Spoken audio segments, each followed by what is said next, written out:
Yeah. My favorite. It's Judd's Hockey Show.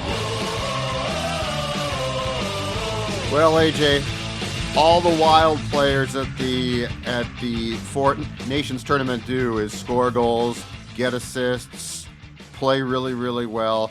Continued last night, plenty to talk about. A 6-1 win for the U.S. against Finland. It was a closer game than that. It was 2-1 through 2 periods of play, and then the U.S. absolutely pulled away, poured it on, thanks in large part to the Tkachuk brothers in the third period, setting up now what should be a fantastic game between the U.S. and Canada on Saturday night, a potential bloodbath in Montreal. A lot to get to. I've got a bunch of talking points, but just your thoughts on a game that did see Matt Boldy tipping in a Faber shot on a play that Matt Boldy, if he were to make that same play here, I texted you, I would be so delighted. He's made it here, but the point is that's the Matt Boldy I want. Yeah, I mean, I'll say first off, I was completely wrong about the Finland team because they put up a much better fight than I anticipated. I agree. What we saw in the third is what I expected for 60 minutes, but they were able to fend the very, very talented USA roster off for 40 minutes, which was impressive. The intensity of last night's game was really fun, and I think I texted you. I think it superseded. Like, we were like 5-6 minutes into the first period. I was like, I think this is already more of a high intensity game than what we saw between Canada Sweden on Thursday night.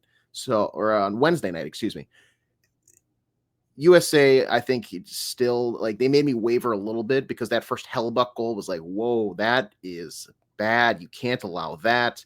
But they finally found their footing, and I think that's the team we all expected. But Matt Boldy, Brock Faber linking up for a goal, I think that's the Minnesota Wild PR team's dream after we saw Gustafsson, Ek, and Brodin all have major performances in the Sweden game against Canada. That play in the, I know we keep using this word. It's if you have your JHS bingo card out, feel free to mark it. It was an engaged game by Matt Boldy last night. He had a lesser role than I think what he's used to on the Wild. So maybe he thought, okay, I have to make all of these shifts count. But he looked fantastic in that goal, that tip. That was amazing. So off of that play, it was a great play. But here's my thought. Okay, I believe he's on the third line there. Yes. Which is fine. Like, this is a world-class team, and I mean this might be the most talented roster among the 4 teams in the tournament. But where I see opportunity for that play to be something that can be replicated here again and again is if he's on a line as he was before the break with Marco Rossi at center, Mats Zuccarello on the right wing. Okay. Mm-hmm. That's high-end talent itself. Now, it's not this team, but it's high-end talent. Yeah. And what I loved was Boldy, power forward, big kid, went to the net, tips the puck. It's a great tip. And by the way, tipping is a huge skill. Tipping is not like lucky. Tipping is something that you work on. It's an art form. It's difficult. And he did a marvelous job. And the thought I got was, okay, if you're playing with Rossi and Zuccarello especially, Boldy feels like here at times he needs to show display his talents. He wants to skate with the puck. He wants to circle the net. He sort of wants to do at times Zuccarello things. Mm-hmm. And it's like if he was playing with a couple of slugs here, I'd be like, I get it. Like he needs to do a lot more. And I'm not saying that he doesn't need to do more, but on that line in particular, I think the positioning and what happened on that goal is very, if this is a word, replicatable. Like that, yeah. like Zuccarello is going to skate around the ice with the puck, and he's pretty good at it. He's got great hockey sense. Mm-hmm. Rossi goes to the net. I give him credit for that, but he is certainly not Boldy as far as the size goes.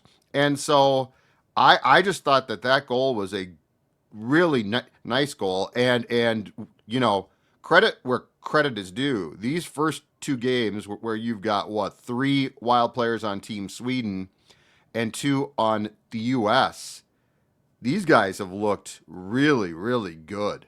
like really good. Down to Gus, who is probably the reason that Team Sweden stole a point on Wednesday. So it's an impressive start. And I will say, I think the Sweden Canada game to me felt like it had more like hockey intensity, but where I side with you is, at least for the first two periods last night, the U.S. Finland game was definitely a rougher game. Yeah. There was more physical intensity as far as hits went, for sure.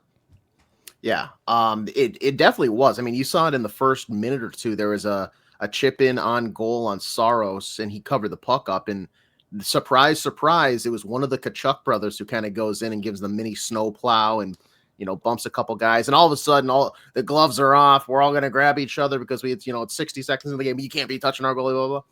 But that was all night. Like, they were doing that all night. And granted, I think it probably dissipated a little bit when the U.S. was up by 4 or 5 goals. Finland probably was like, let's get the hell out of here. But yeah, agreed. The other point that I saw somebody tweet actually last night, which is, look at what GM Bill Guerin is able to construct when there's no salary cap and the only restriction is where his players are born. This team, obviously you'd think like, okay, you're just going to pick the top players, the best of the best. He has picked the right players, to quote Miracle, to take a thing out of that. Like, that fourth line of Nelson, Trocheck, Dylan Larkin. Like, yep. Yes, those are all fantastic hockey players, but you could argue there's probably higher skill guys that were left off this roster. I know the one that Matt Boldy was compared to for quite a while before this tournament was Cole Caulfield. But if you look at it, this roster that he's constructed has size, it has skill, it has grit. It's I mean, for a tournament where you're playing 4 games maximum, you're having that kind of pest nature with both Tkachuks. You've seen Brock Nelson in his like veteranness. He brings like that seasoned kind of talent to there. Vinny Trocheck is good in the face-off dot. JT Miller typically is good in the face-off dot. Yep. And then you have, as any team should here on a best-on-best tournament, and I say best-on-best lightly, that's what they're describing it as. You have elite goal scorers. You have Jack Eichel, Austin Matthews, Jack Hughes, Jake Gentz has been a point machine. And then his back end on defense, Noah Hannafin, Slavin, Werenski, Charlie McAvoy, Adam Fox. Like, yes, you probably look at it, you're like, obviously those are the guys. But once again, similar to a few of the forward guys that I mentioned, there's defensemen that you're like, you know what? There's a case that they should have been on this roster. Bill Guerin, I think he knew what he wanted to do. He had a prototype in his mind, and this, I don't know if this reassures me of his grasp on the Minnesota Wild, because there's much more restrictions there. In this, you have to fend off, what is it now, 31 other teams in order to get certain guys on your roster. There's a draft process and everything like that. But he at least knows what is able to build a good hockey team. And maybe I'm speaking too much, because obviously I think nobody expected the U.S. to lose. Like, nobody expected them to get blown out last night. They expected at least the U.S. to be in a competitive game because they're a higher skilled team. But this does do a little something for me, at least. Saturday night's going to be the test. Yes. As I said before, the U.S., you can make a very good case. They are the most talented team. Like this team. What I will say about Bill Guerin is, keep in mind, Bill Guerin came of age. He is around my age. I think he's 54. I'm 55 or something like that. Anyway, he came of age. Like, the first indelible mark left on him was as a kid in Massachusetts watching the Miracle on Ice in '80. He then played on a bunch of U.S. teams in probably starting in the late '80s into the '90s, including that team in '96 that won the marvelous World Cup of hockey. And if you go back and look at that team, I mean, that team was also filled with guys who were not just star power, but who were workers. I mean, Bill Guerin was a worker. Like, Bill Guerin made his bones by working. I would say you probably don't have as many Bill Guerins, which is sort of worker combined with skill, as you did back then, just because the talent in the league is so damn high. But, like, if you look at the poster children for this team is the Tkachuks.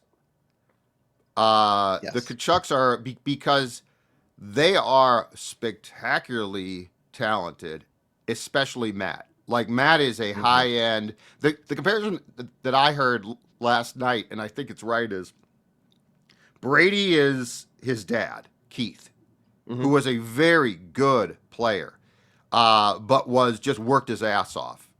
And Matthew is his dad combined with a little bit more skill. But like if you look at what those guys brought last night through a combination of hard work, being absolute pests, but not being pests in a way that gets you penalties, being pests because they are constantly involved in the physicality. And then the fact that they can both score goals, and in fact, last night scored two goals apiece. I think they combined for 4 goals, 5 points, and were put together late in the second period on the same line with Jack Eichel. Holy cow, was that a line? And I guarantee you that's going to be a line to start Saturday's game. But the Tkachuks are, like, if you could have a prototypical player of what Bill Guerin wants, like who's the guy that the Bill Guerin wants? It's a Tkachuk. Which is why I'm also hoping that Boldy watches this a bit. I know it's not his personality, but he's got the body. He's got the size. And if you could take away an iota of how the Tkachuks approach the game, which comes from their father, Keith, you have something. But yeah, like it's not just the high-end talent. It's not just the stars. That fourth line, I mean, Brock Nelson stood out last night. Yeah. He had one that rang off the crossbar like that. He almost had a goal for sure. Yes. So I think the history of how Bill Guerin perceives the makeup of a roster, and he's done that here as well, is you have to have guys who not only have skill, but also put in the work and are good in the room, which again goes back to the reason he put himself in cap hell by also buying out Suter at the same time as Parise was because of that. He didn't like the room. He didn't like how either of those guys operated. And so, yeah, you're getting a very, very clear, succinct view of how Guerin perceives correct roster construction. You're doing it in a tournament where you probably can't go wrong. But to your point, Cole Caulfield never had a chance. Never had a chance of being. And look, Bill Guerin, if I'm not mistaken, I think it was his first draft, right? Or was it Fenton? It might have been Fenton who passed up Caulfield for Boldy. Yes. I think it was Paul. It was Paul Fenton because I remember the quote specifically, and I'm sure you're getting to that. But yeah. But anyway, long story short, this is the construction of a roster that is very much in the image of what Bill Guerin perceives to be successful hockey. Yeah, and I remember the quote that stuck because I remember watching the TV and I was like, "Oh my God, Caulfield's falling. He's falling. I can't believe it. The people are passing up, and they don't like him because he's small. And it's like, oh, he's right there for the Wild. You know who they have to go with. It's gonna be Cole Caulfield. Cole means goal. Blah blah blah. Matt Boldy, come on down." And I was like, "Oh my God, you know what? All right, I didn't. That's a decision." And then the one that stuck out, granted, it was amongst other paragraphs of comments about the player he had just drafted, but it was basically just like, you know, you really like a guy when he gets up on stage and you're able to just like your head tilts up to greet him. What? Like that's, I mean, come on, I get it. Yeah, okay, that's a great way of saying he has size. Granted, I think it's probably worked out. Maybe Paul Fenton, well, despite not being a great co-worker with other people, might have been onto something in the hockey world. And Bill Guerin, I guarantee you 1,000% makes the same pick. Probably, yeah. Makes the... In fact, Charlie Stromel was taken apart because he's got some, if I am correct, decent size. So, like, these are guys that they're trying to build a roster around. And, that was... So, we're through 2 periods last night. What were your thoughts? Because I'm with you. I think I came away with it almost more impressed by Finland than I did finding it a fault of the U.S. team that they were only up by 1 goal at that point. Yeah, so 7:31 marker, Henry Jokiharju throws a flying saucer on net after a pass from Michael Granlund to take a 1-0 lead. And I was a little shocked. You know, I was you were raging last night. I was like, keep in mind, this is in the first period when I had small tangent because this is why I was so upset in the first period. I'm curious about this. ESPN, and I know you were at the. Oh, we'll talk about this. You were at the Timberwolves game. Yeah, but I was watching it. You were watching it. Yeah, we'll talk about this. Okay, then I'll wait. Yeah.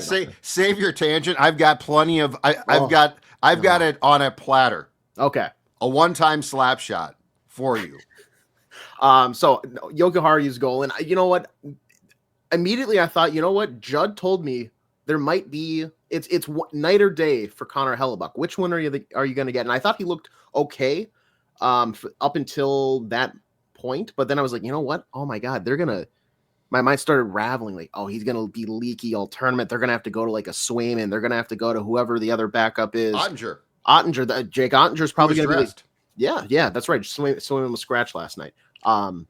And then Brady Tkachuk ties the game a few minutes later. I was like, okay, all is calm. But that being said, I'm still a little nervous here. Second period comes around. They're only up by 1, and we played 40 minutes. And this team, like, there's guys that I just, you don't think should be on a national hockey team on that defensive blue line for Finland. Why are they not doing what I expect USA to be doing?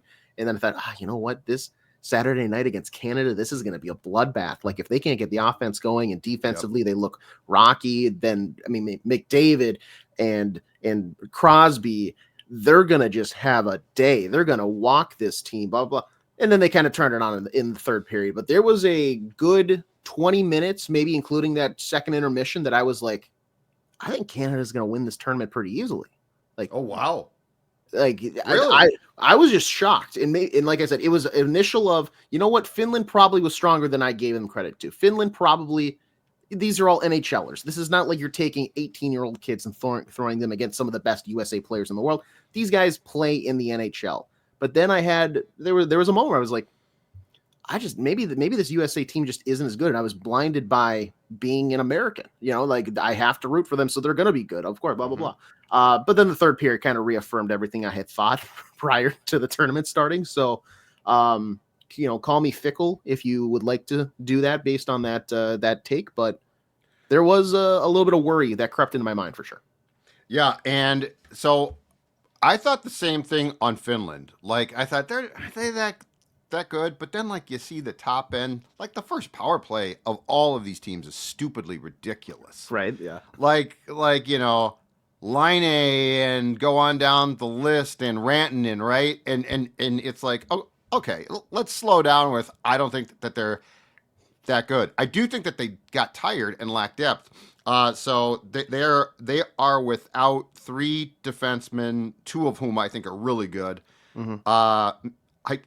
Heiskanen of Dallas, yes, who's fantastic.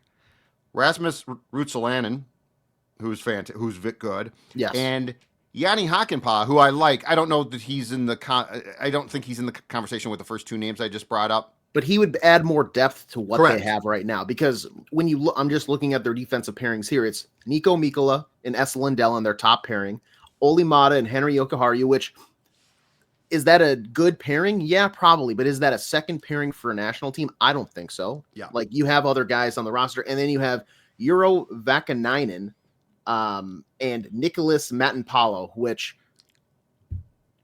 to be kind, not sure those guys would make the roster if everybody else is healthy. No, they won't. And it did look like the third period they gave up, I believe it was a power play goal early. Mm-hmm. And then 11 seconds after that, it became 4-2 on a Gensel goal. And it felt like after that, they just like were done, like tired. So let's go through your comments, because I don't think I would ever say that Canada's going to win this easily, but I do think it's a conversation. And I do think that the U.S. has the best roster. But that being said, here's my question for tomorrow night, okay? Mm-hmm. So it took a while for the U.S. to get the firepower going. But Hellebuck was never... It didn't feel like he was ever super tested continually. No. In that game last night. So where I do have some concern is Saturday night's going to be totally different. And I'm guessing that the Canadians are going to come back with Binnington. because he allowed probably 1 or 2 goals that you would like to see stopped against Sweden. But that being said, he also in the third period made some incredible saves, and then an OT was saved the Canadians bacon at one point.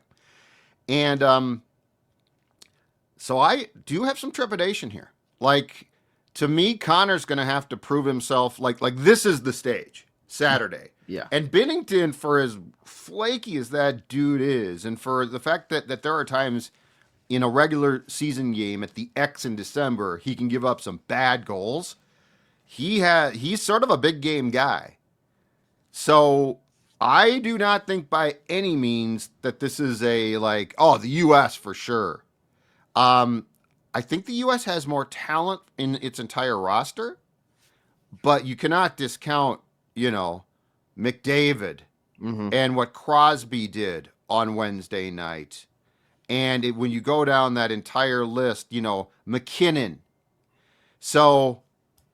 And keep in mind, that team put up 4 goals in an overtime game against what I think is a very, very strong defensive core for Sweden. Yes. They have some guys who are mainly offensive talents, Erik Karlsson, for instance. But for the most part, I think they are the Great Wall of China compared to what we see in Finland. And maybe that sounds harsh to Finland's roster, but it's night and day comparison in my eyes. And it's not apples to oranges. It is an actual defensive core to a bunch of guys that kind of were just available for call up. So that's where maybe if USA has to take 40-ish minutes to settle into their game, they're not going to be able to put up 6. In Canada, I think at that point, they consistently from the get-go, they score 50 seconds in, a minute in.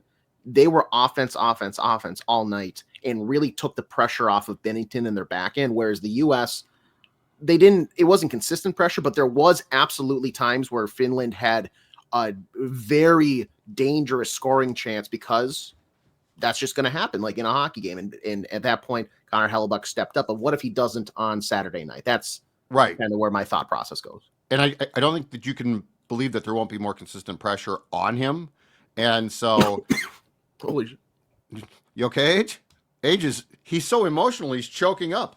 Yeah, that's what I think Connor Hellebuyck might do against. Don't do that. Don't do that. That was really bad timing. Really bad timing. Here's the thing too.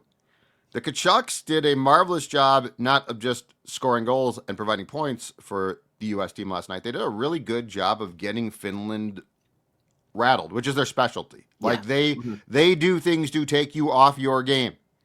I think the real question is, can a Sidney Crosby-led team be taken off its game? I don't know. The answer is yes.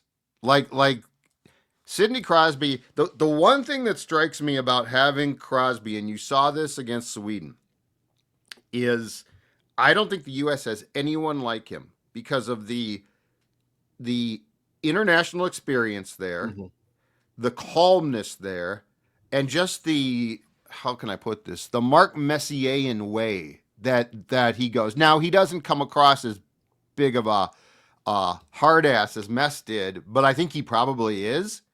And there's a calmness that he conveys. So when the Tkachuks do their thing, which is how they play, they undoubtedly will on Saturday night. My question is that going to get the Canadians off their game at all? And I'm not sure that the answer is yes. With the game being played in Montreal, do you think there's a favorite here, or is this a toss-up? Oh, I think on a neutral setting, if this was in Europe, if happening in Sweden or something like that, I would say this would probably lean in favor of the U.S. slightly, and not by much. But now that it's on home ice in Montreal for Team Canada, I would say it's either a coin flip of a game or a razor's edge towards Canada, because I think that does factor in. I mean, you saw it with the post. I mean, you saw it with before the game even started last night. The Canadian crowd was booing the U.S. national anthem. They're going to be on them all night long. If you thought them against Finland was hostile at times from the crowd, it's going to be an absolute hailing of boos constantly every time a U.S. player touches the puck. Yes. And that being said, like some of those guys, I think Matthew Tkachuk had the point where it's like, I didn't like it. I'll leave it at that. That might fuel him like in a different way. Whereas like people watching at home might think like, oh, that's just so mean, blah, blah, blah. They might use that as like, I'm going to shut these guys up. Right. By putting one oh, in the they'll back try. Exactly. Yeah. And that might. But the Canadian players are playing for pride. Like that's what people don't get because it's been a long time. What people don't get is these are essentially all-star teams, but they're playing for their country. Yeah. And you might think it sounds cliched, but this means the world. I mean, I guarantee you, if you provided truth serum to everyone on the Canadian team and the U.S. team, there are players who would say that this little small tournament is more important than their National Hockey League season.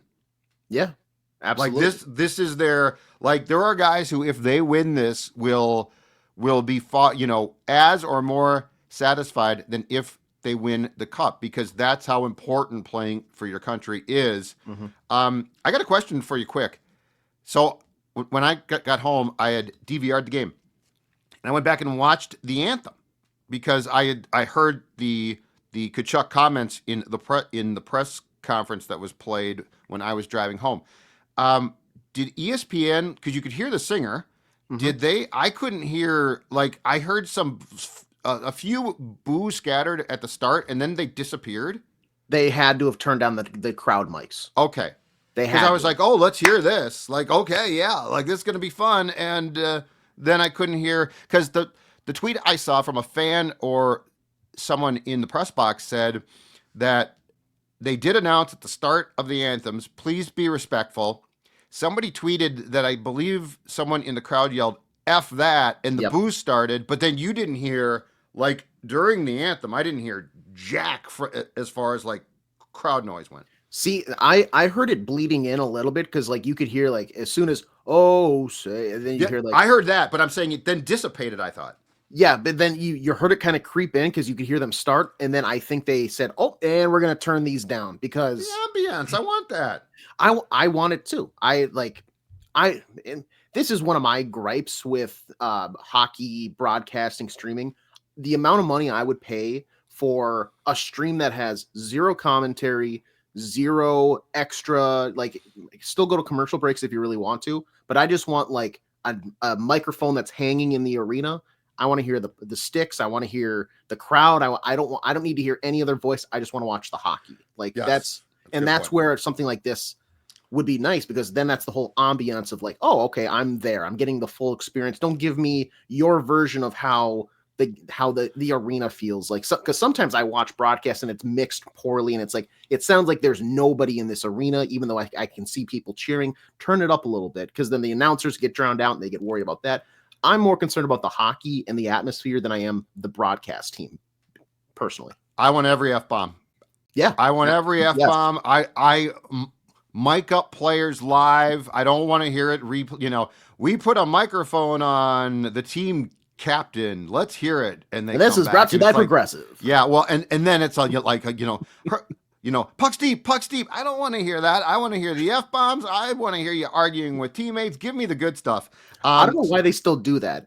Like every sport, they mic somebody up and they cut to it, and it's 30 seconds of like, yeah, boys, let's go, boys. Yeah.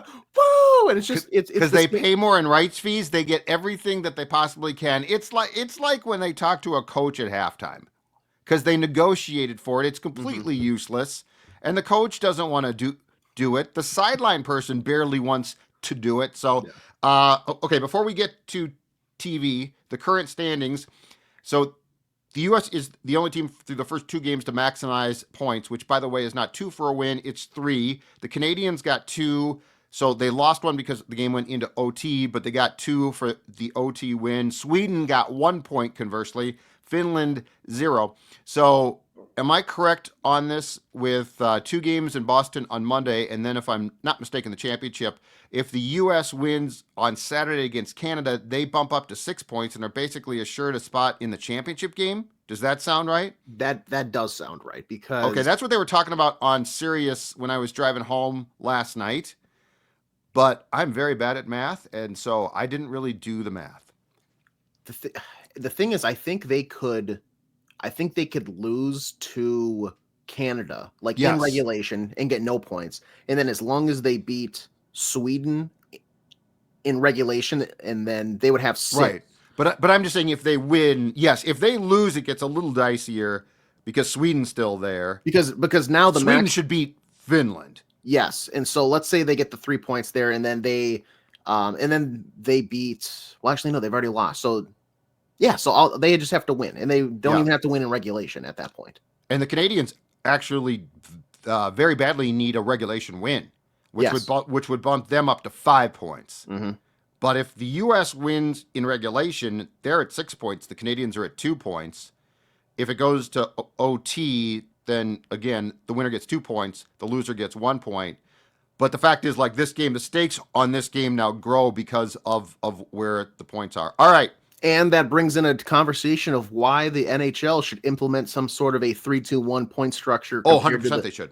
Because 100%. This is 3 games, and you and I are already talking about how, and granted, it's a pretty quick turnaround for when your championship game is, but it's a massive swing back and forth, and it's rewarding teams for getting the job done in 60 minutes rather than, let's go to overtime, let's go to a shootout, blah, blah, blah. No, you should get an extra point if you win in regulation, because that's what the goal is to do. You want to win as quickly and early as possible. I'll give you a quick rant, too. Okay. So I saw, like we talked about on JHS on Thursday, I saw that the world was like, play 10-minute overtimes. That was great. And Nathan McKinnon said, no way, 7 minutes tops. Because he said, guys, we're really tired. Nathan, the whole point is if you play 10, you'll never get to 10.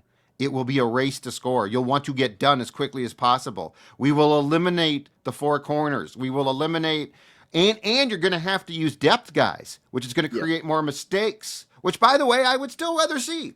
Yes. I want Yakov Trenin out there if it means we're playing 10 minutes. Yes, exactly right. But guess what's going to happen? Then the game is going to end, 5.5 minutes in. Like, this is the thing is, if you put it at 10, no one's going to want to play 10. So now we don't have you weaving back through your own zone, lollygagging, dilly-dallying because you're trying to get to a shootout, which is stupid. So, Nathan, that's the whole point. That's also coming from the guy who decides to do every single overtime opportunity himself, taking every shot, skating into the zone by himself. Like, you're going to have to use the rest of your team. Just say you don't want them to play if that's what you're saying. Otherwise, just play 10 minutes. You're never going to touch that. If you go to a shootout at that point, I think it's a tie. Do pull soccer. Yeah. Like both teams have failed now. Like somebody has to score. I've told you my thing, right? If we're going to have shootouts and play to wins and losses, the points thing is BS. You don't need it. It's win percentage. Mm-hmm. And now you're going to weed out teams. Like the reason that the points are there is to create this perception of these great races that involve bad teams. Because, I get 2 points here and you lose a point and then a blah, blah, blah, right? Yeah. But the fact that you are playing, I actually agree. I think you play 10 and then it's a tie because then the points are justified. The reason that the points were used in the first place is because you had ties. Mm-hmm. Once you went to wins and losses, you are no different than the NBA. So just use win percentage. But the league doesn't want that because then the Blues are hopelessly done by now. So I think you bring back the tie. Nobody, the shootout was a gimmick. And now it's ruined the penalty shot because no one cares now. Like that used to be when I was a kid age. That was like, oh my God, a penalty shot. Everyone gather around the television. This is the most exciting thing. Okay, last thing, and we'll spend a little bit of time here. TNT on Wednesday, Sweden and Canada. ESPN on Thursday, U.S. Against the Finns. I believe both games on Saturday are ABC, ESPN Productions. Okay. Yeah. Television last night. Go. Here, I had one glaring thing, and I understand that. Like, you have Brock Faber, who usually wears number 7 for the Minnesota Wild, and Wild fans know and adore Brock Faber's number 7. And I think a lot of really hardcore fans can realize, at a certain point, it's like, I know that's him based on how he's standing, how he's skating. Like, as you pick up those mannerisms of certain players, they have distinct looks. But there's a more casual fan that's probably like, I don't know who any of these numbers are. Where is Brock Faber on the ice? Oh, he's 14. I didn't know that. So I understand initially in the game, putting a graphic at the bottom of the screen, ESPN, that says who's on the ice and what number they are and how that corresponds to and all that stuff. Take it away after 5 minutes. After everybody's had a shift or two, we do not need it anymore.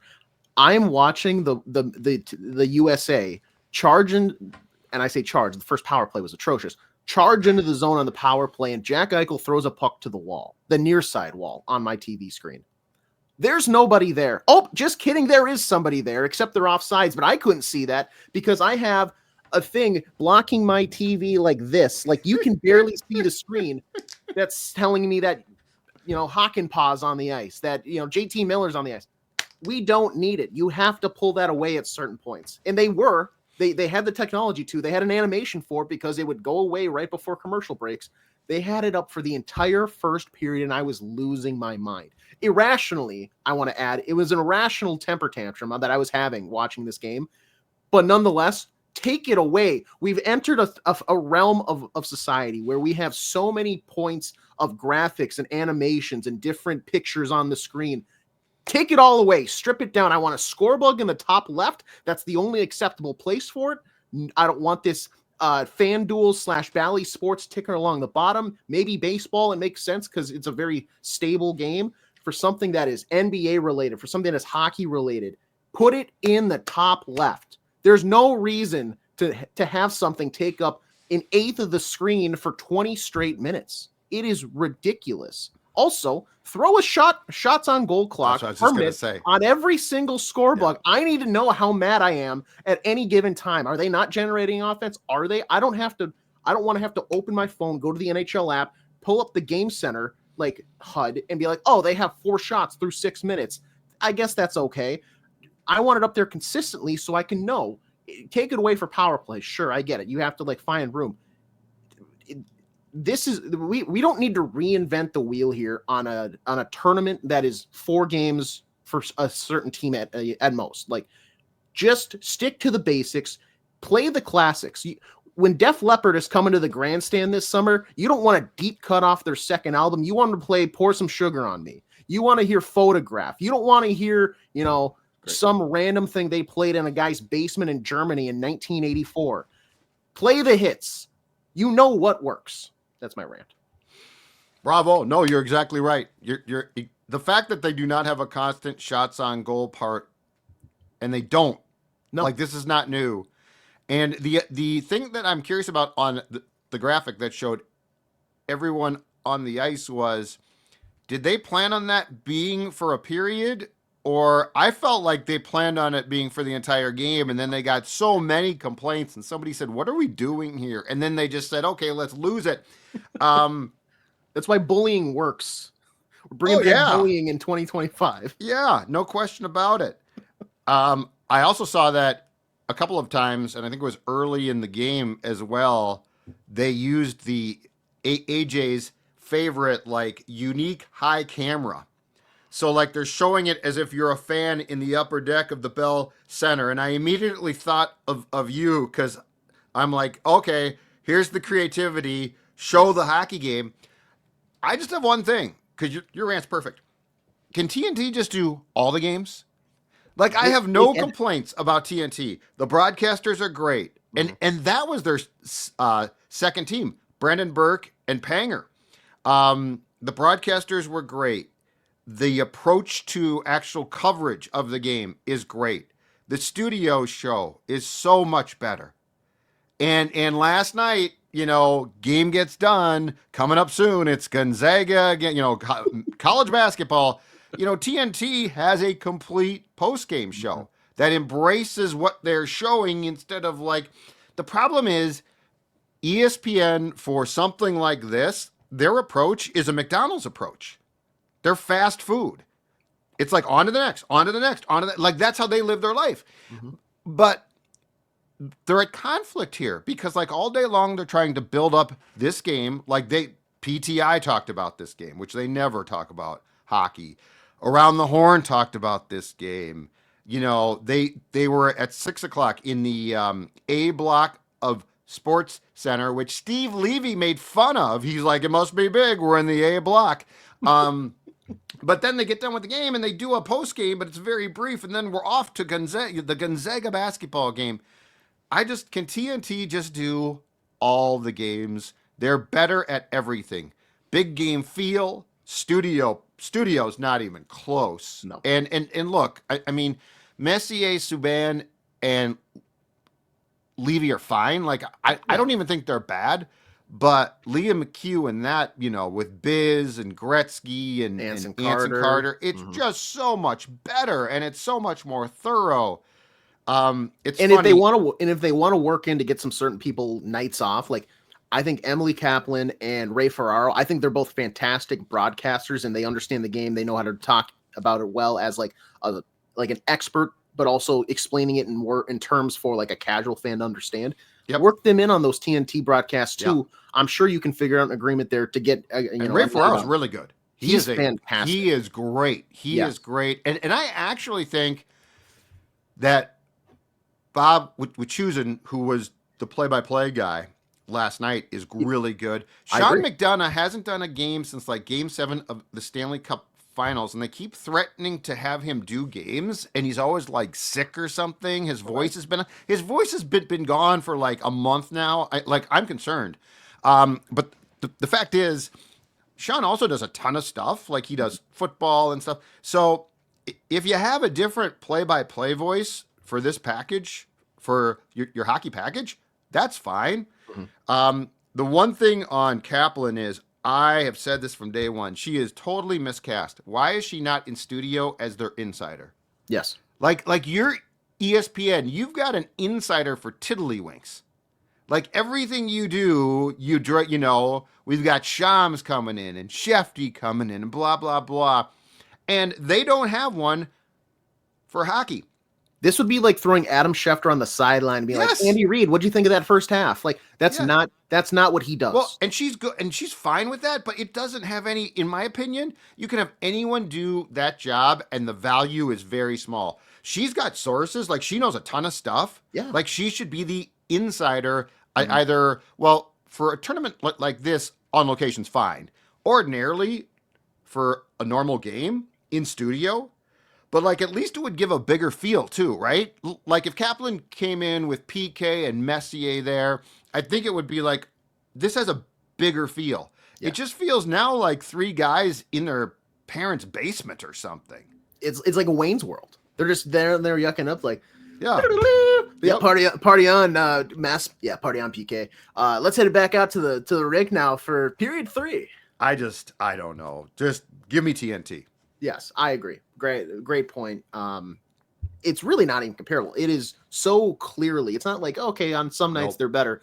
Every single broadcast they do, it's more engaging. It's somehow like lighter comedy, but also good in-depth discussion at the same time. They pivot very well. Well, and they do it's just a better broadcast. And they do great breakdowns. Like Biz really knows the sport. Like they do great breakdowns. Yeah. Don't tell that to the Blackhawks. They're not a fan. Well, Biz is exactly right about that. Yeah, come on. Connor Bedard. Such a weird shot. Well, but it was interesting because in where Biz is right is Connor Bedard in his big toe has more talent. Mm-hmm. And his point is, let's see, dude, you got to utilize that. But long story short, Saturday night, I really wish TNT had that game, and they don't. All right, Age, great stuff. We'll be back soon because I'm sure that we will both have a desire to talk about what's going to transpire in Montreal. The U.S. and Canada should be a great game. Judd's Hockey Show. We'll be talking to you soon.